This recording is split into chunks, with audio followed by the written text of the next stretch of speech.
Moi, j'ai monté le restaurant tout seul. Vous étiez tout seul? Oui, puis après, ma mère a vendu son magasin pour acheter. On a construit l'hôtel, ben, pas l'hôtel de maintenant. Oui, oui, oui.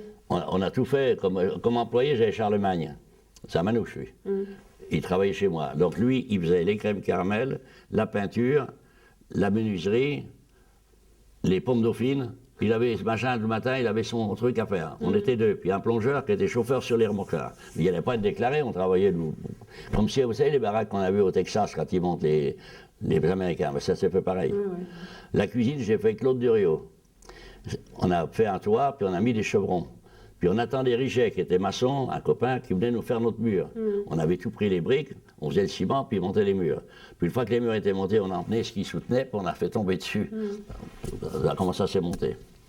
Donc vous avez commencé par un restaurant qui... Non, il était...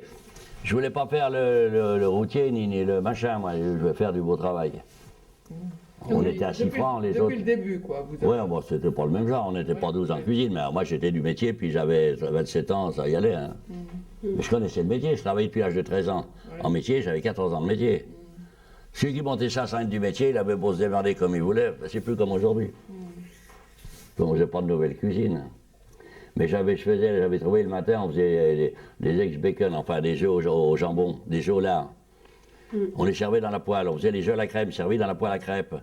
Un jour, j'ai Robert Lamoureux qui est venu, le matin, il m'a téléphoné le lendemain de l'ABC où j'avais acheté les poêles, donc ça l'avait marqué.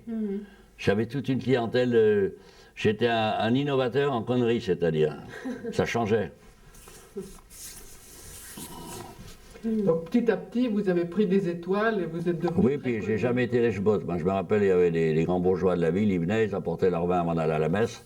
Alors moi, j'avais besoin de personne. Et donc vous êtes devenu célèbre? Comme les premiers temps que j'allais au restaurant, ben, mes copains qui étaient mes bons copains, quand ils voulaient boire un Ricard, ils allaient derrière. J'aimais mieux leur payer là, derrière à l'œil, qu'ils gueulent après que c'était trop cher. Donc vous avez vu passer des clients célèbres, hein? Oh ben, j'ai vu le monde. Mais mes plus grands copains, c'est Jean-Louis Trintignant, Snamour, Jean Ferrat.